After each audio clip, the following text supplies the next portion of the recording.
இந்த வீடியோவில் நாம் வெண்பொங்கல் செய்வது எப்படின்றத பற்றி தான் பார்க்க போகிறோம். 1 கிலோ பச்சரிசி எடுத்துக்கோங்க. இதுக்கு வந்து நம்ம 3/4 கிலோ வந்து பச்சை பருப்பு போட்டுக்கலாம். ஏன்னா 1 கிலோவுக்கு 3/4 கிலோ போட்டிங்கன்னா அப்போ தான் வெண்பொங்கல் நல்லாயிருக்கும். 3/4 கிலோ பச்சை பருப்பு போட்டு ஒரு அரை மணி நேரம் ஊற வச்சுருங்க. இதை இப்போ அரை மணி நேரம் ஆகிடுச்சு, நல்லா ஊறிடுச்சு. ஒரு அலசி எடுத்துக்கலாம்.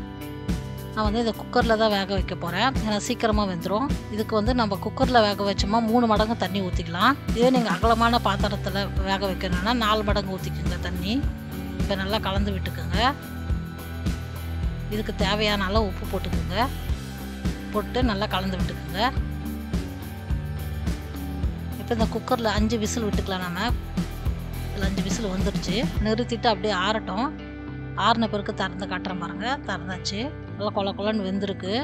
இது நல்லா கலரணும். அதனால் வந்து நான் ஒரு அகலமான பாத்திரத்தில் எடுத்து போட்டு கலந்துக்கிறேன். அது அகலமானதில் போட்டு கலந்து எடுத்து வச்சுக்கலாம். இப்போ ஒரு கடாயில் ஒரு 200 கிராம் நெய் ஊற்றிக்குங்க.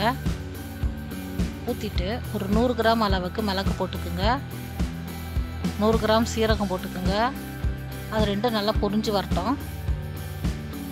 இப்போ இஞ்சி ஒரு 100 கிராம் நல்லா பொடியாக சீவி போட்டுக்குங்க. அது நல்லா வதக்கிக்குங்க. 10 பச்சை மிளகாவை பொடியாக நறுக்கி போட்டுக்குங்க. அது நல்லா வதக்கிக்குங்க. நல்லா வதங்கின பிறகு கருவேப்பிலை ஒரு கை அளவுக்கு நல்லா அலசி அதில் போட்டுக்கோங்க. கருவேப்பிலை நல்லா வதங்கட்டும். இப்போ எல்லாம் நல்லா வதங்கி வந்துடுச்சு. இதை எடுத்து நம்ம அந்த பொங்கலில் போட்டுக்கலாம். எல்லாத்தையும் எடுத்து போட்டுக்கோங்க. இப்போ ஒரு கடாயில் ஒரு 50 கிராம் அளவுக்கு நெய் ஊற்றிக்குங்க. நல்லா நெய் உருகி வந்தோடனே முந்திரி பருப்பு பொடியாக நறுக்கி போட்டுக்கோங்க. ஒரு 100 கிராம் முந்திரி பருப்பு போட்டுக்கோங்க. போட்டு முந்திரி லைட்டாக செவந்து வரட்டும். வந்தோடனே நிறுத்திட்டு அதில் எடுத்து ஊற்றிக்குங்க. இதை நல்லா கலந்து விட்டுக்குங்க. மிளகு சீரகம் முந்திரி பருப்பு எல்லாம் நல்லா கலந்து வரட்டும். மேலே வந்து நான் கொஞ்சம் கருவேப்பிலையை வதக்கி மேலே போட்டுக்கிறேன். கொஞ்சம் நெய்யில் வதக்கி. வெண்பொங்கல் ரெடி ஆயிடுச்சு.